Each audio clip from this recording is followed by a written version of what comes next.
Today's topic is the muscular system of chapter number 3 in your EVS book. Do you know what enable you to move your hands and legs? क्या आप जानते हैं कि आपके hands और legs कैसे move करते हैं?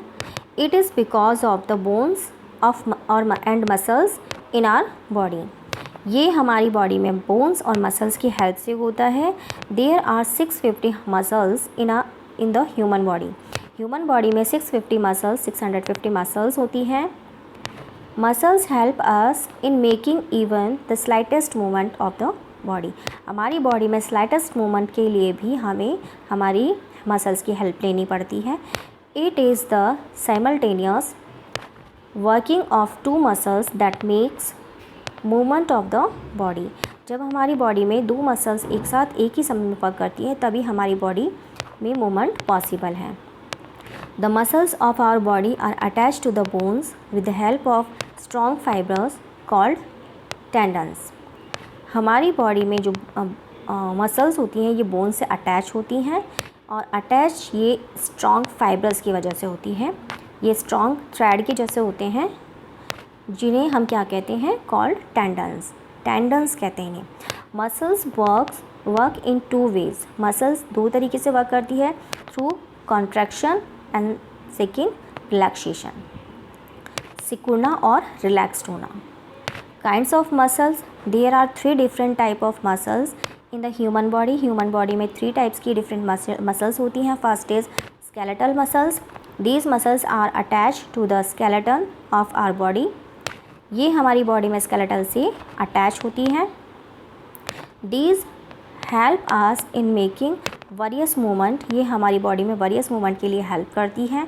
These muscles are also called voluntary muscles as they can not be control by us. इन्हें वॉलेंट्री मसल्स कहते हैं क्योंकि इन्हें हम कंट्रोल कर सकते हैं. These our muscles present in are limbs, face etcetera. ये मसल्स हमारे लिम्स, फेस आदि में होती हैं. Cardiac muscles. These muscles are present in our heart and lungs. इस तरीके की मसल्स हमारी हार्ट में और लंग्स में होती हैं. These muscles are called involuntary muscles as they cannot be controlled by us. इन्हें हम कंट्रोल नहीं कर सकते, इसलिए इन्हें involuntary muscles कहा जाता है. These muscles perform involuntary actions as regular interval. ये मसल्स नियमित अंतराल से इनवॉलेंट्री एक्शंस करती रहती हैं. And never cease to work during the entire life time of an individual. और ये किसी भी इंसान के बॉडी में लाइफ टाइम बिना रुके वर्क करती रहती हैं. Next is smooth muscles.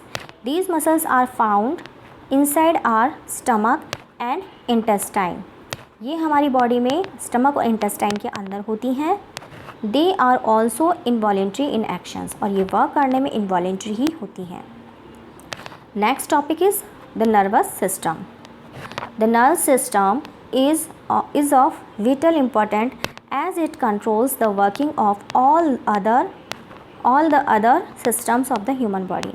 ये हमारे लिए बहुत इम्पॉर्टेंट है क्योंकि ये हमारी बॉडी में सभी सिस्टम के जितने भी सिस्टम हैं उन सभी वर्क को कंट्रोल करता है.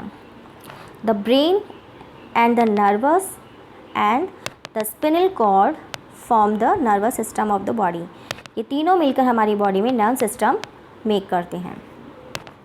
First is brain. The brain a soft internal organ. Brain हमारी बॉडी में बहुत सॉफ्ट इंटरनल ऑर्गन है. It protects by the skull. ये स्कल के द्वारा सेफ होता है, प्रोटेक्ट होता है. That forms part of the head. और ये हेड का ही एक पार्ट होता है. The main part of the brain are the cerebrum and cerebellum and the medulla. ये 3 हमारी ब्रेन की इम्पॉर्टेंट पार्ट्स होते हैं.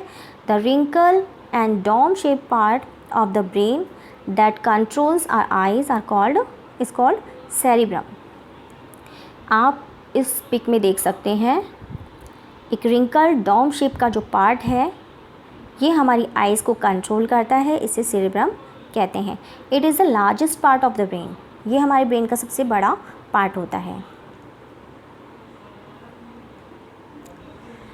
The cerebellum is located below the cerebrum. cerebellum cerebrum के जस्ट नीचे located होता है.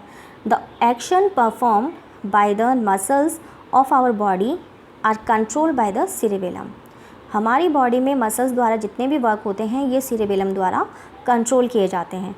It also helps in balancing the body. ये हमारी बॉडी को बैलेंस करने के लिए भी हेल्प करता है. The brain stem that lies below the cerebellum, जो हमारे बॉडी में cerebellum के नीचे ब्रेन स्टेम है, इसे क्या कहते हैं? It is called the medulla oblongata. It connects the brain, ये ब्रेन से कनेक्ट होता है एंड स्पिनल कॉर्ड से कनेक्ट होता है. It controls all movement within the human body including the beating of heart, the expansion of and contraction of the lungs. इसमें जिन movement को ये कंट्रोल करता है वो कौन कौन से मूवमेंट्स हैं? हार्ट बीट को कंट्रोल करता है, लंग्स के फूलने और सिकुड़ने को भी ये कंट्रोल करता है. Next is spinal cord and nerves.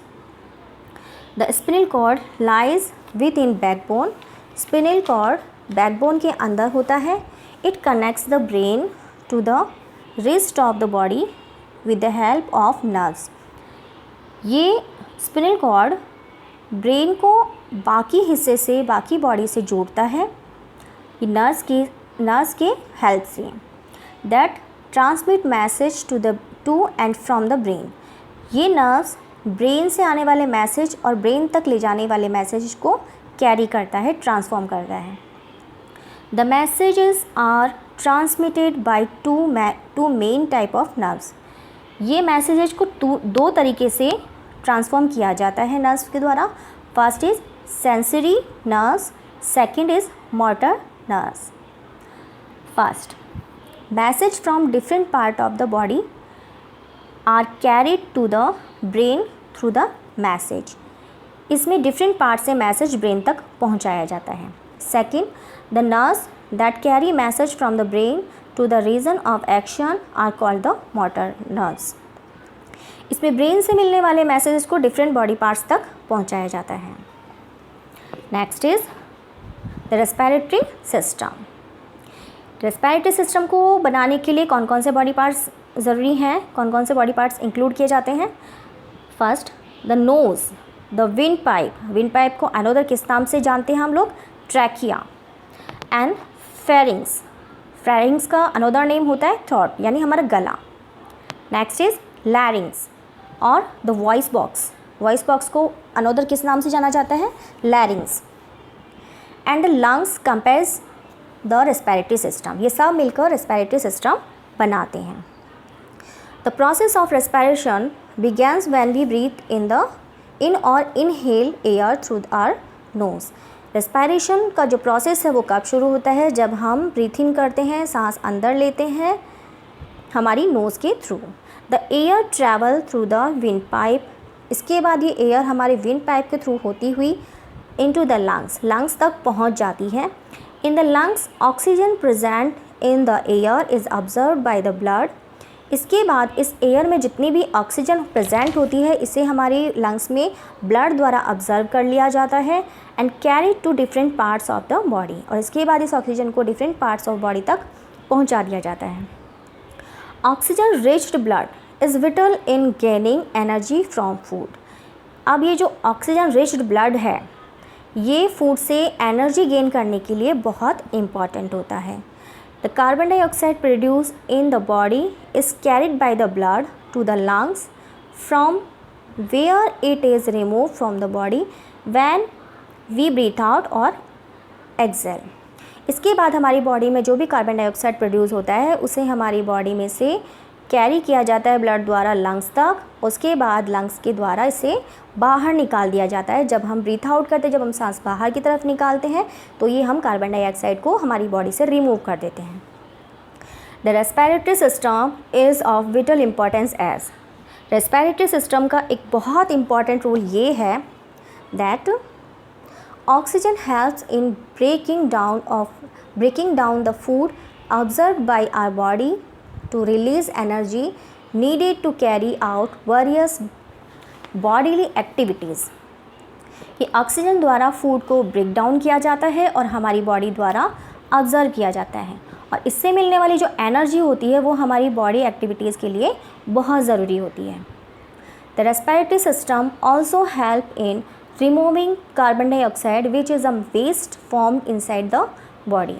Respiratory system हमारी बॉडी में एक और हेल्प करता है कि हमारी बॉडी से कार्बन डाइऑक्साइड को रिमूव करता है, जो कि एक तरीके का वेस्ट है।